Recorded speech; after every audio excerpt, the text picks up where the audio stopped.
It's pretty good. Now he's won it, though. He won it 2 times since he got it. And it's a total of 20. And didn't you win the Daytona 500? Yes.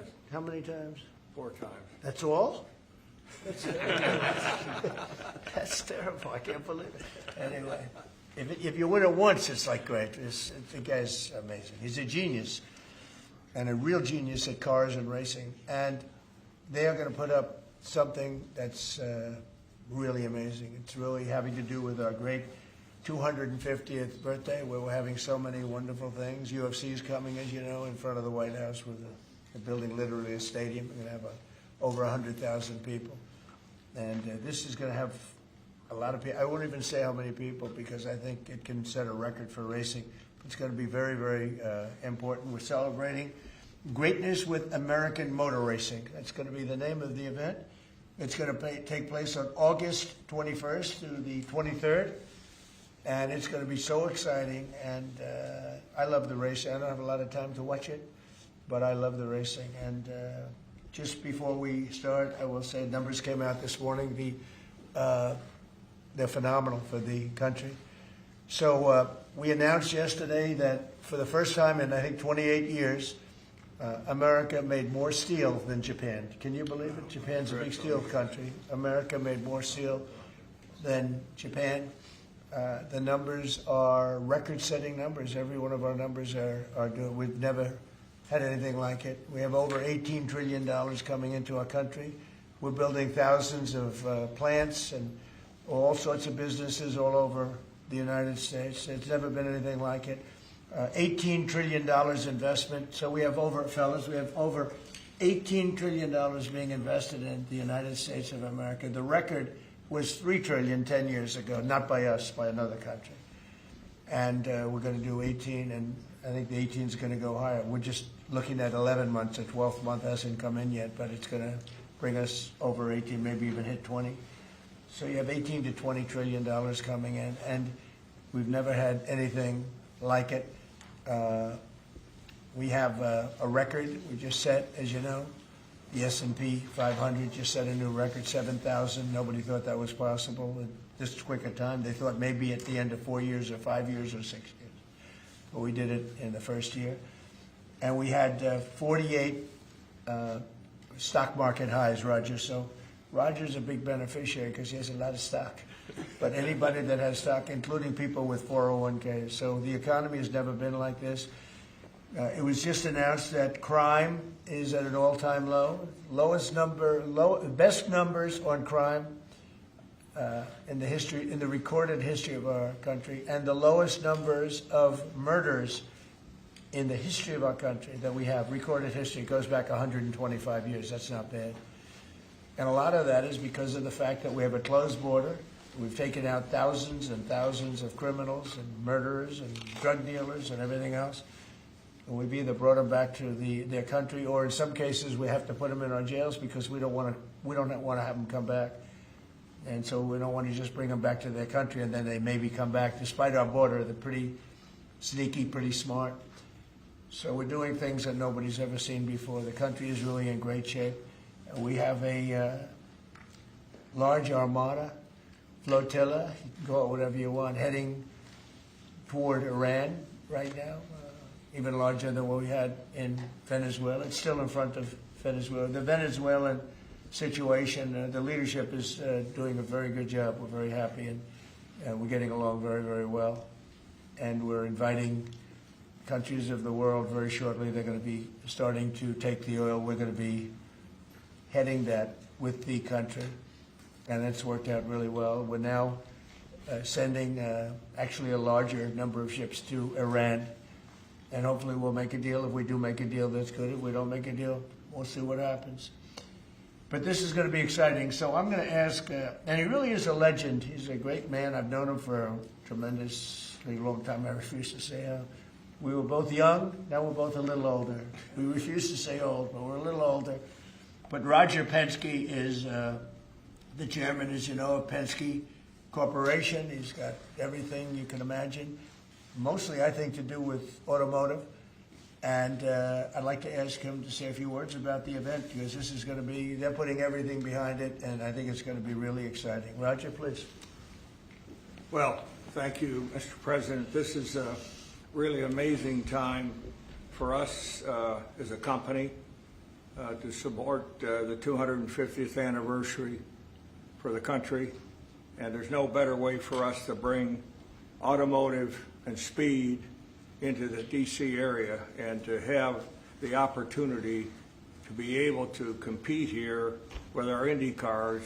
As you know, we own the Indianapolis Motor Speedway, and we're taking that history of over 100 years and the speed and what's taken place there with the different manufacturers and bringing it here to this race will be amazing. Certainly the Freedom 250, when you think about it, it's just a byproduct of what the President has done during this year, and this will be an event obviously in August, which will make a huge difference, and we're excited.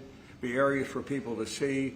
Most of the grounds will be free, so it's going to be an economic benefit to the area, to the city, and obviously with our Fox partner, Eric Shanks, will be our media partner. And believe me, what they did for us at Indy this past year, they're going to take that and put it on steroids, really, and take it to the next level. So thank you, Mr. President, for allowing us to come into your city. It's so great, Roger. Thank you.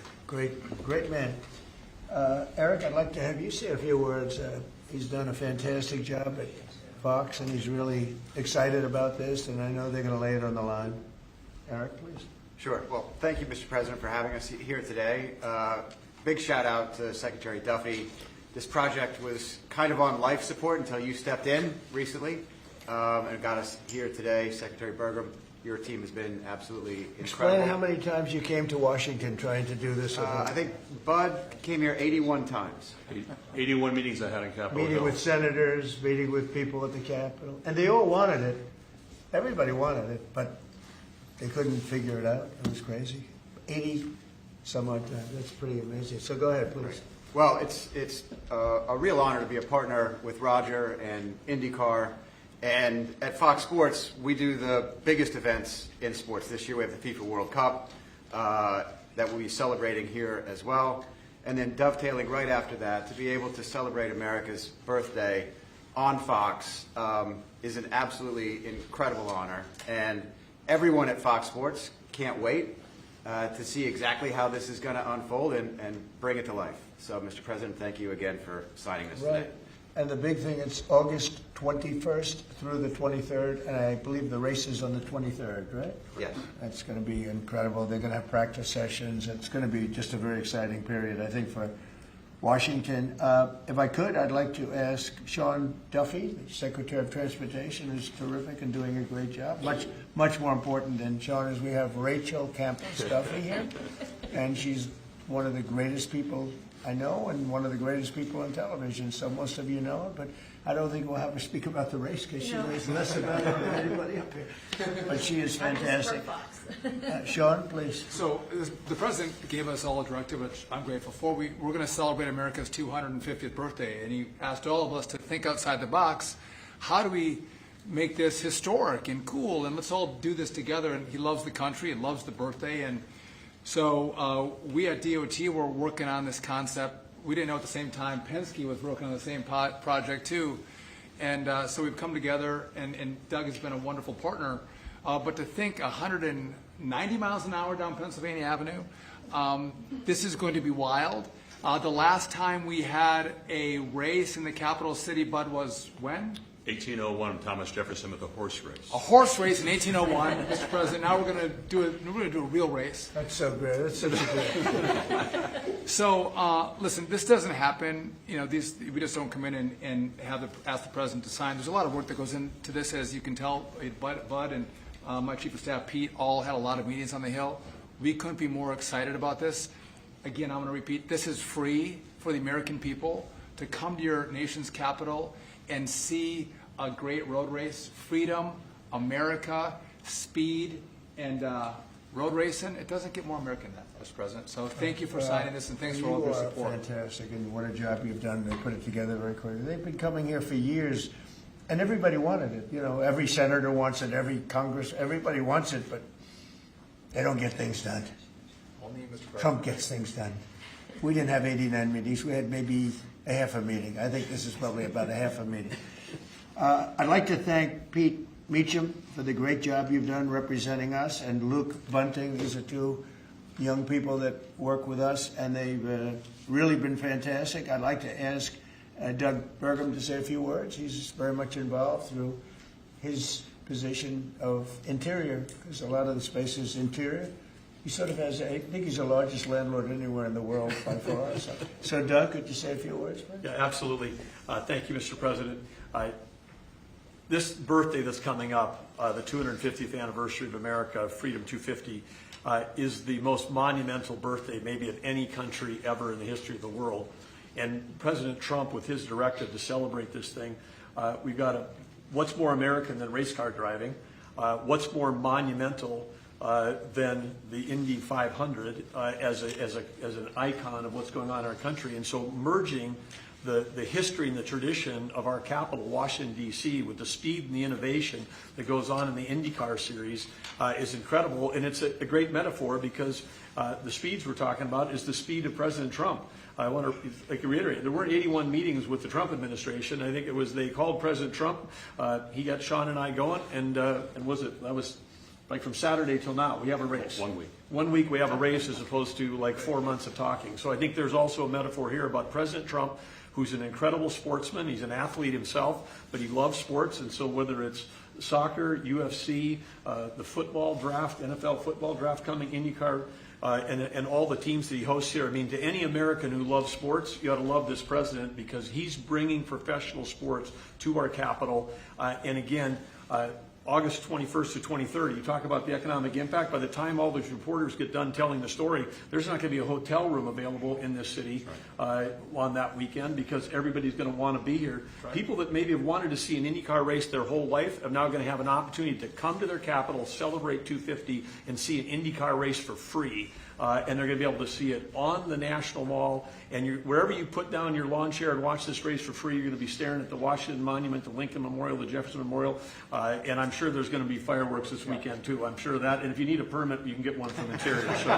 So anyway, it's absolutely incredible. And congratulations to Sean, the Penske organization, Fox Sports, everybody for putting together. This is going to be a great celebration for America.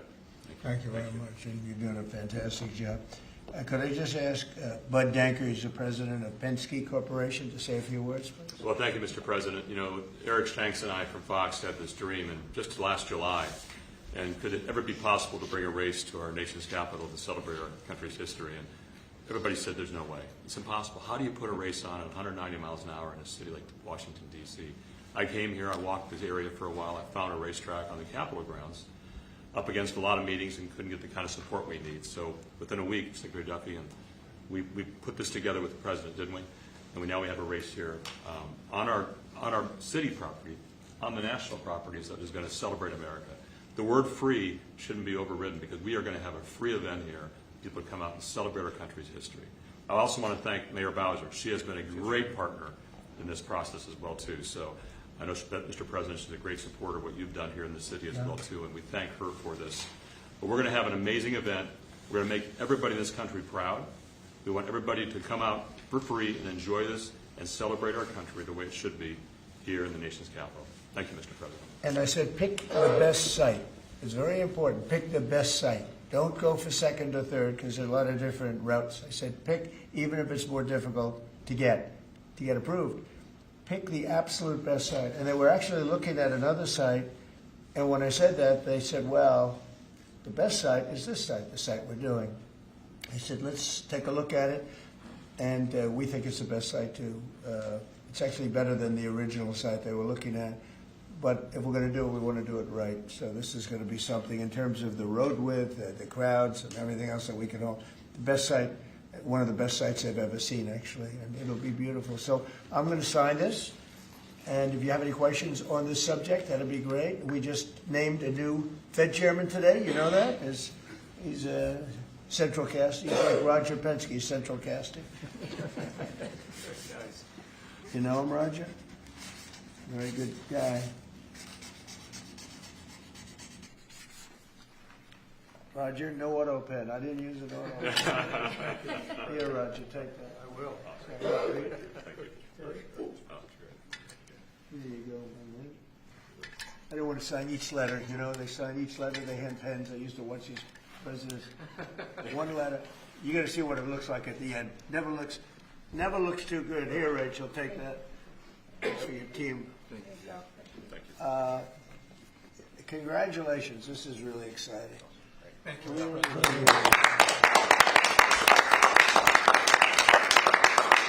Any questions about- On the Fed chair nominee, since you just brought it up, did Kevin Warsh commit to you that he will push to cut interest rates if he is confirmed? No, but we talk about it, and I've been following them, and I don't want to ask him that question. I think it's inappropriate, probably. It probably would be allowed, but I want to keep it nice and pure. But he certainly wants to cut rates. I've been watching him for a long time. Senator President, did you have any concerns about his hawkish history of pushing for rate hikes? He's going to want to do the same thing. I think that, yeah, I've had times when I think you've had to really have rate hikes too. But he's very smart, very good, strong, young, pretty young, and I think he's going to do good. I mean, he was the central casting guy that people wanted. Kevin was great. I tell you what, I met numerous people. Every one of them were fantastic, really fantastic. I wanted to keep Kevin here, and I thought that I called Kevin 1, Kevin 2. And we have, I said, it's going to be a Kevin, but you know, Kevin really has been fantastic at the White House. You all know him. You know him very well. And so we have Kevin W. Are you concerned, Mr. President, about the confirmation hearings? We've heard No. Senator Tillis. No. You think with the DOJ investigation that's going on? This is, in the whole country, I would say that this was the, you know, perfect candidate. This was not a surprise or anything. This was the man that's most qualified. Top student, best schools, everything was like perfect. Youngest person ever to serve on the Fed. Got the whole package. Looks don't mean anything, but he's got the look, right? Roger, looks don't mean anything, but if they have the look, it's okay. But he's got the whole package, and I think he's going to do a great job, and he loves the country. Mr. President, why don't you Yeah, wait. Will you speak to Please, in the back, yes. Are you giving Iran any kind of deadline to make a deal before potentially taking Only major they action? know for sure. Have you communicated that to them Yeah, directly? I have. Mr. President, do you have a timeline for when you're going to pull back potentially the federal presence there? No, we'll see how it all works out. You know, they have to float someplace. They might as well float near Iran. But it's a rough situation going on. So I stopped 837 people, as you know, last week from being hung. They were going to hang 830. It was all set. And I mean, I'm looking at the people behind me. They're saying, "What kind of racing's a lot nicer than that?" They were going to hang 837 people, and I told them, if you do it, you're going to pay a price like nobody's ever paid before. They pulled back. I appreciated that. But a lot of people are being killed, so we'll see what happens. I can say this, they do want to make a deal. Mr. President, Virginia, actually, Virginia flipped the governors here, and now they're looking at 50 proposals to increase taxes. What do you think about that? Well, I think it's terrible. I think a lot of people will leave Virginia. I saw that. Look, Glenn was a friend of mine, Glenn Youngkin, and worked so hard on cutting taxes. This woman came in, and in one swoop, she raised everything up higher than it ever was. I don't understand it. I mean, people voted for Democrat, but she came in and she raised, and I'll work with her like I work with everyone else, but she came into Virginia, raised everything to a point like taxes that nobody ever even heard of before. And I don't understand. How do people get elected with this kind of philosophy? This is only in the very modern age. You know, I grew up and I've always heard politicians will cut taxes, will cut everybody screaming, we're going to cut taxes. I cut taxes. I gave you the biggest tax cut in the history of our country, in the great big beautiful bill. No tax on tips, no tax on Social Security, no tax on overtime. Interest deductions, Roger, when somebody buys a car, they can deduct the interest if they borrow money. That's the biggest thing in terms of the car business, right? American-made ones. Correct. So we have, you know, I give tax cuts and they give tax increases. I don't know how they get elected. They get elected because they cheat. You want to know the truth? If they didn't cheat, they'd have no chance. They have horrible policy.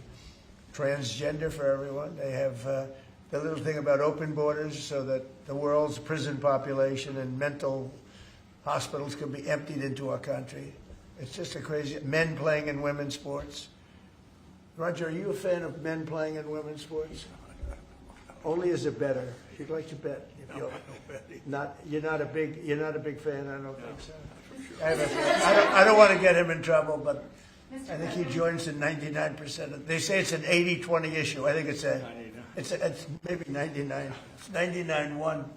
Mr. President, why are you suing the administration and the IRS? Why are you suing? Who are you with? I'm with ABC News. You're a loud person. Very loud. Let somebody else have a chance. Can you answer the Wait a question? minute. Why are you suing ABC fake, IRS? ABC fake news. You're suing. Go ahead. I Can didn't you call answer? on you. Go ahead, please. Go ahead. Go ahead. Yeah. Do you think the upcoming talks? ABC, by the way, is truly one of the worst. Go Do you ahead. think the upcoming talks between Russia and Ukraine stand a chance without Yeah. U.S. envoy Witkoff and Jared Kushner there? I think they stand a chance. We've been trying. I've ended 8 wars. All of them I thought were going to be maybe tougher than this one. But Zelensky and Putin hate each other, and it makes it very difficult. But I think we're getting very close to getting a settlement. Hundreds of thousands of people, mostly soldiers, have been killed. Last week they lost 29,000 people. Last month they lost 29,000 soldiers. Can you believe that, fellas? 29,000. You lose one race driver, and it's a big deal. 29,000 soldiers in 1 month. 27,000 the month before. I think that we have a good chance of getting it settled. Yeah, ma'am. Please. Mr. President, on the Warsh nomination, what is your strategy for getting past the hold that Senator Tillis has on this process? He said he won't allow. Well, that's that kind of thinking is why he's no longer a senator. He's going to be out of office. It's too bad. I always liked Senator Tillis actually, but he did some things that were not smart. And whatever. I mean, if he doesn't approve, we'll just have to wait till somebody comes in that will approve it, right? So that's it. But I saw that. He wants to be an obstructionist, but we have a lot of obstructionists. I've had a lot, and we've created the best presidency maybe ever. Yeah. If Iran doesn't make a deal, is your plan to replicate there what you just did in Venezuela? I don't want to say that. I don't want to talk about anything having to do with what I'm doing militarily. But we have a tremendously powerful fleet there. We have the most powerful ships in the world. We have the most powerful military by far in the world. We showed that on numerous occasions. I mean, I rebuilt the military in my term. If I didn't, I wouldn't, I think, be able to say that. But I rebuilt the military, the entire United States military in my first term. And now we're building it bigger, better, stronger than ever before. I'm adding to it. We're adding something called a battleship. You would find this interesting. You know the old-fashioned, beautiful battleships? And we're adding up to 25 of them. Each battleship is 100 times more powerful than the battleships of the 1940s, those big, powerful ones with the guns, because of what the ships carry. But we're going to build 10.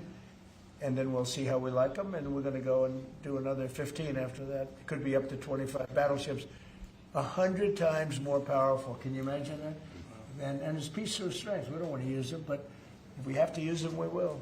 Mr. President, on the Fed, should the DOJ continue with its investigation into Jay Powell? That seems to be a sticking point for Senator Tillis.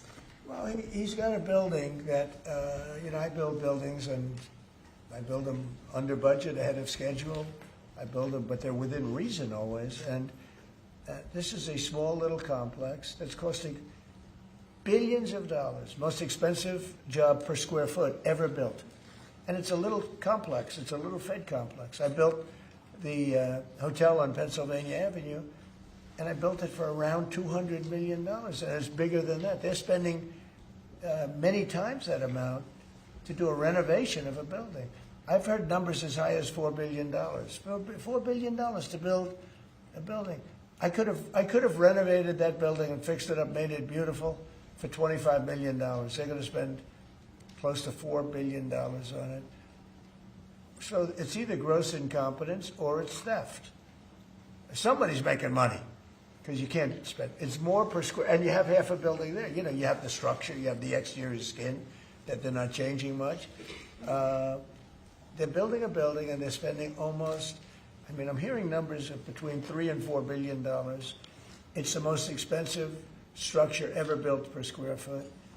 So he's either incompetent, or he or somebody is a crook.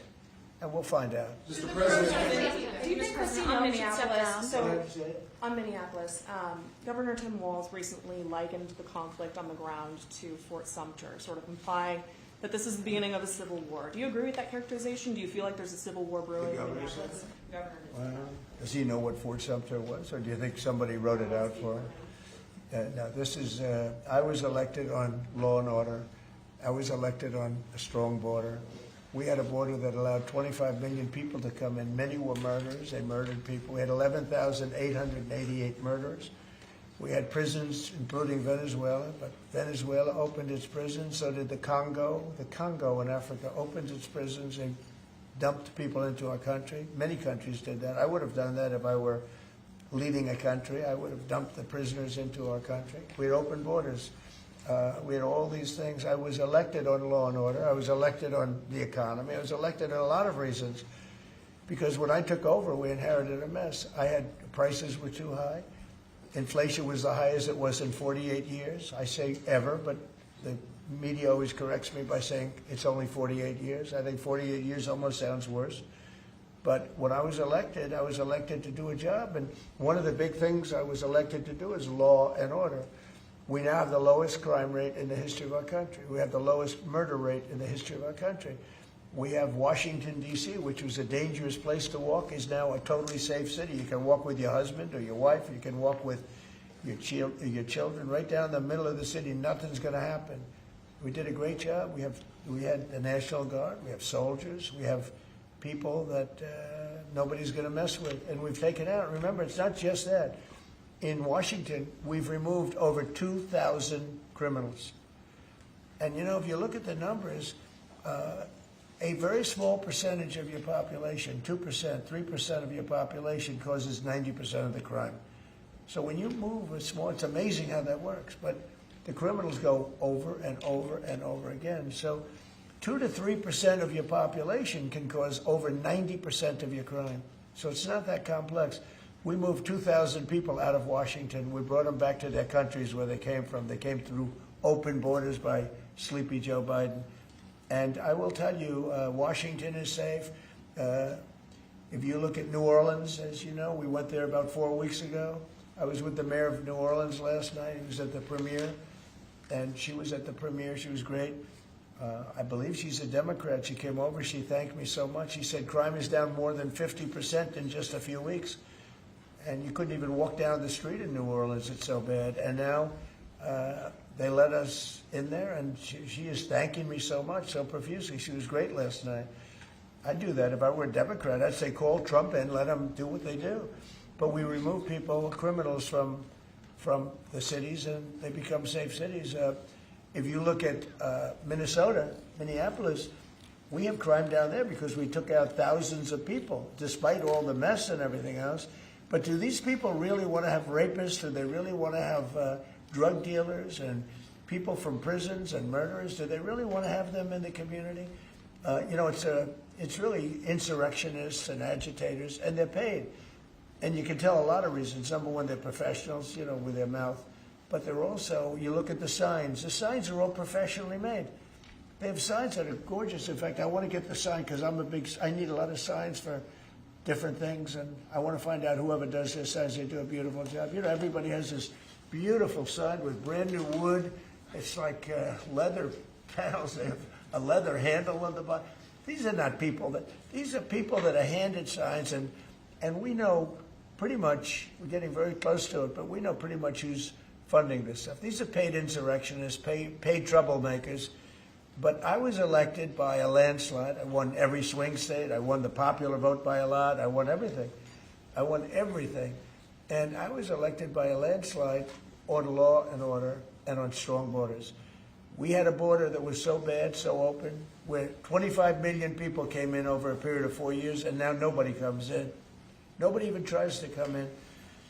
And I can only say, I think, we'll say it very plainly, elections have consequences. The people want law and order. And we have a silent majority. You know, we have a silent majority of people. They don't go and riot and everything else, but they like what we're doing. They like having a safe city. I get calls every single day. Every person I see working in the White House, people I don't know, many people work here, and they say, "I'd like to thank you, sir. Why? You've made Washington so great. We walk to work." They walk to work. You people know it very well. You walk to work now. You used to take an Uber or a taxi or something, and you even felt like in danger there. Every person in this building, I mean, virtually every time I see somebody, they thank me. Because a year and a half ago, they lived in hell, and now they can walk to work, and they're totally safe. Nothing's going to happen. And if anything did happen, the person that did it would be living in hell for a long period of time. Thank you very much, everybody. Reporters, you guys keep moving on. Thank you very much. Thank you, press. Thank you, press. Thank you. Keep moving, guys. Thank you. Thank you, guys. Thank you, guys. Keep moving. Thanks.